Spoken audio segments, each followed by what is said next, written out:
tayo sa location doon sa pangatlo nating photo op kasi wala pa tayo sa kalahati. After natin ng iron helm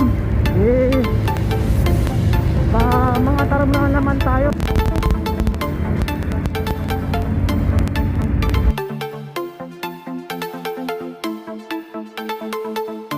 Sir, bigyan ko yung sticker. Thank you. Top rider. Ayun, top.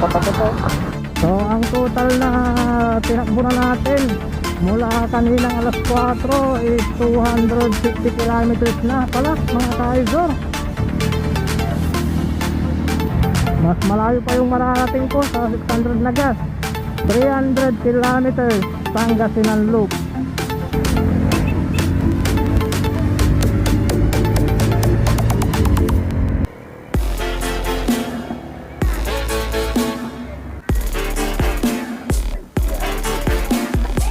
Dito lang sa line. Abot tayo sana sa cut-off. Putang ina! Ayos na yan. 3 minuto. Mataramsik. Here I come. Tapos magdasal tayo ng kainiting bahagya. Baka sakaling umabot tayo sa alas 12.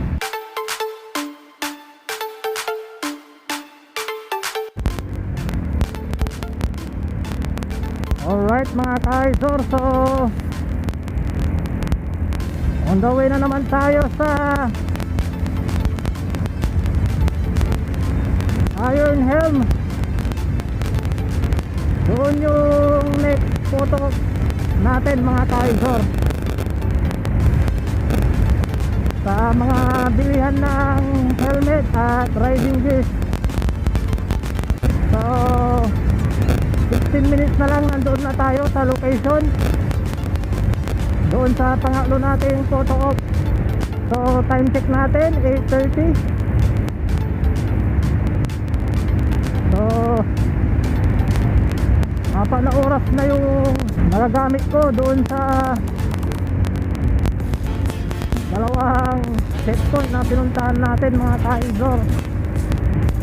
So hindi ko alam kung makakaabot pa ako sa cut-off kasi wala pa tayo sa kalahati ng ating ride. Pero yung ating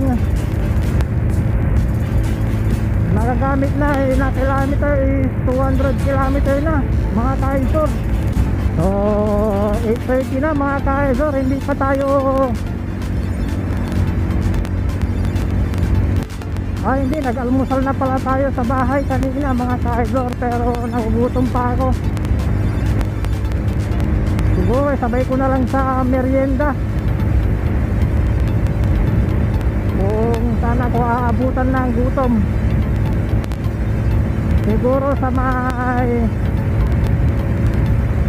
taram siguro after natin ng Alaminos.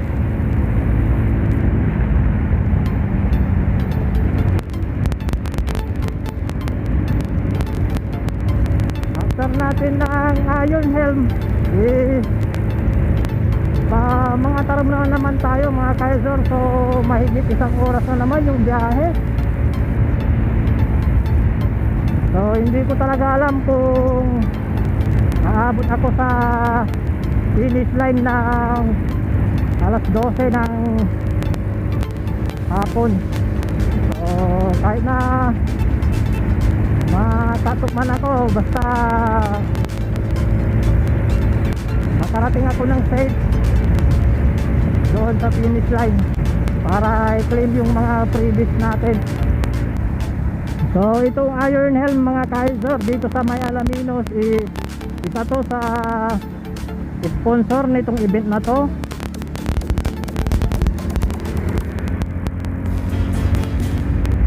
Nagbigay siya ng helmet para sa raffle mamaya.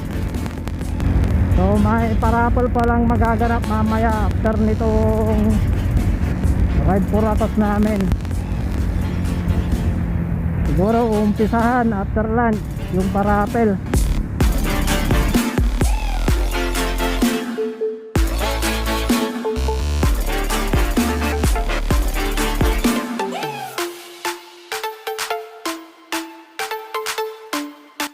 andito na tayo sa may Iron Helm. Oh.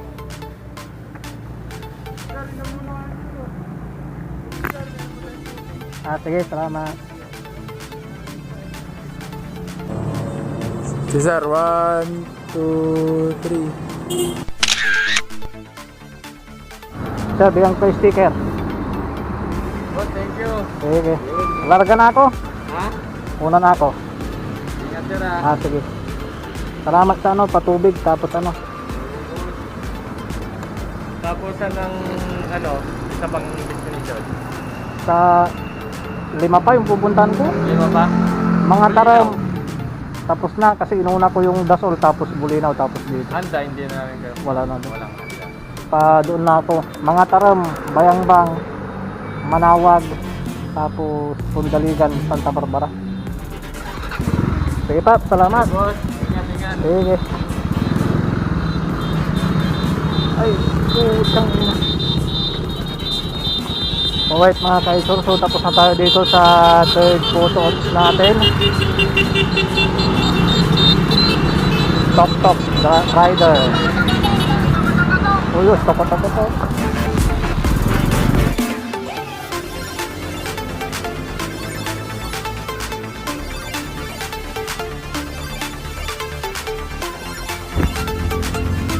Alright, so nagpa-gas up na ulit tayo mga kaisor. So on the way na naman tayo sa pang-apat na ating photo op.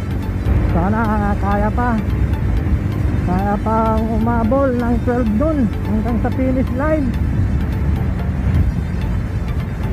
So ang next pala natin mga kaisor ay yung sa mga Taram Church.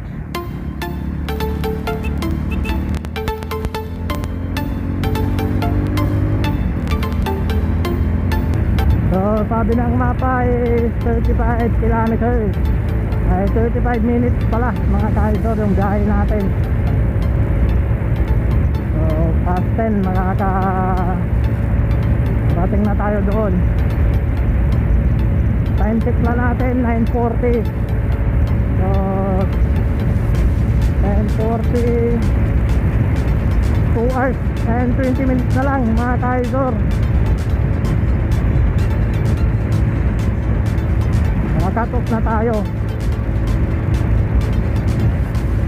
So ang total na tinakbo na natin mula kaninang alas 4 is 250 kilometers na pala mga kaisor. Pero limang photo pa yung pupuntahan natin. Tangin, ubos na yung oras natin sa mga stopovers.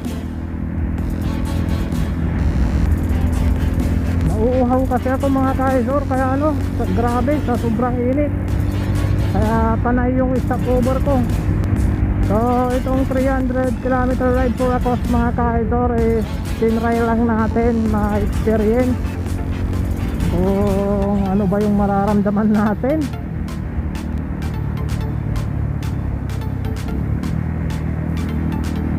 So may registration fee pala na binayaran dito mga kaisor. So ang registration fee is 600 pesos. And ang makukuha mo namang mga freebies is my t-shirt, my face mask, keychain, stickers, tapos ano pa ba, certificate. Then yung stub na entry para sa raffle mamaya mga kaisor. So yung 600 mo, nakapag ride ka na, nakatulong ka pa, and then may chance ka pang manalo ng helmet, no? Brand new helmet. Yun yung first prize mga kaisor. And then yung mga ibang price is langis. Then may mga freebies ka pa, no? Shoutout sa mga nagsasabi na bakit pa ako sasali dyan? Pwede ko namang ipanggas yung 600 na pang entry ko. Ganon yung mga sinasabi ng iba. Mas malayo pa yung mararating ko sa 600 na gas. Kasi para sa akin gusto ko talagang may experience yung makilahok sa ganitong palaro. So para sa akin ito ay masasabi kong Pangasinan Loop. 300 kilometers Pangasinan Loop. So grabe, sobrang terik na yung araw. Then halos wala naman akong ginawang preparation dito sa ating motor. Kasi alam ko naman na di tayo pababayaan ng ating motor kasi nga daily use, pang daily use tong ating motor. Kaya alam natin kung may papalitan na ba sa ating motor. So sakto no, nagpapasalamat pala ako kay Sir Draco nun Mala kasi pinadala niya tayo ng spark plug and then nung split fire na twin core. So nagpalit na tayo ng, pinalitan na natin yung stock na spark plug natin na almost mahigit 2 years na dito sa ating motor. Hindi pa natin napapalitan. Alam naman natin na hindi porkit hindi pa sira yung spark plug is hindi na natin papalitan, no? Kasi may standard din yan.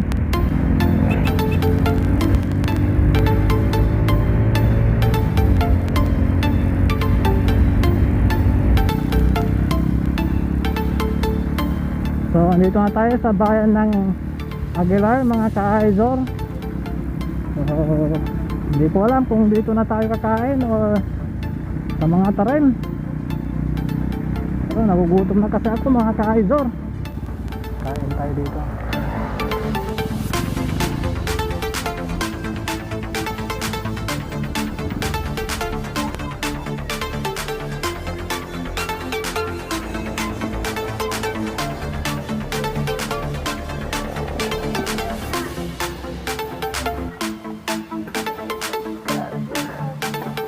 Dito lang ito sa laing.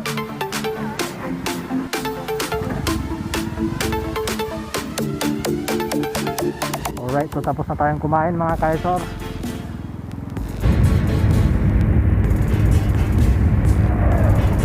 Alanganin na talaga yung oras ko, mga ka-Aizor. Buhabot tayo sana sa cut-off.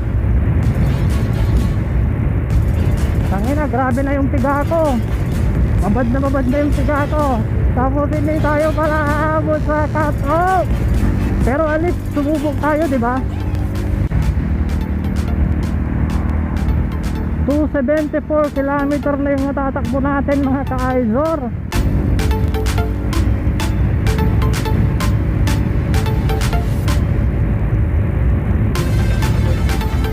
Putang ina! Ayos na yan.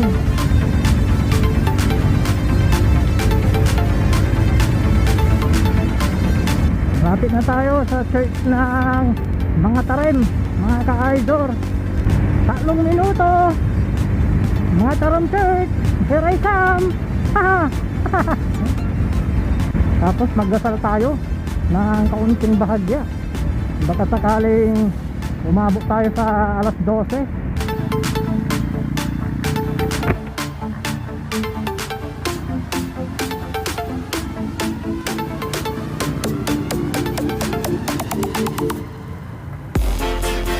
So andito na tayo sa mga tarim, mga ka-Aizor, no? So mamaya na lang ulit.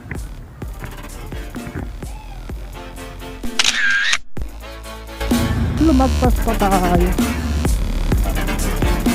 Ay, mali yung pinasukan ko dito. Sige, salamat. Tangin na, kulang na nga yung oras natin. Maliligaw-ligaw pa tayo. Bira na naman tayo. Tangin na, sarado. Saan tayo?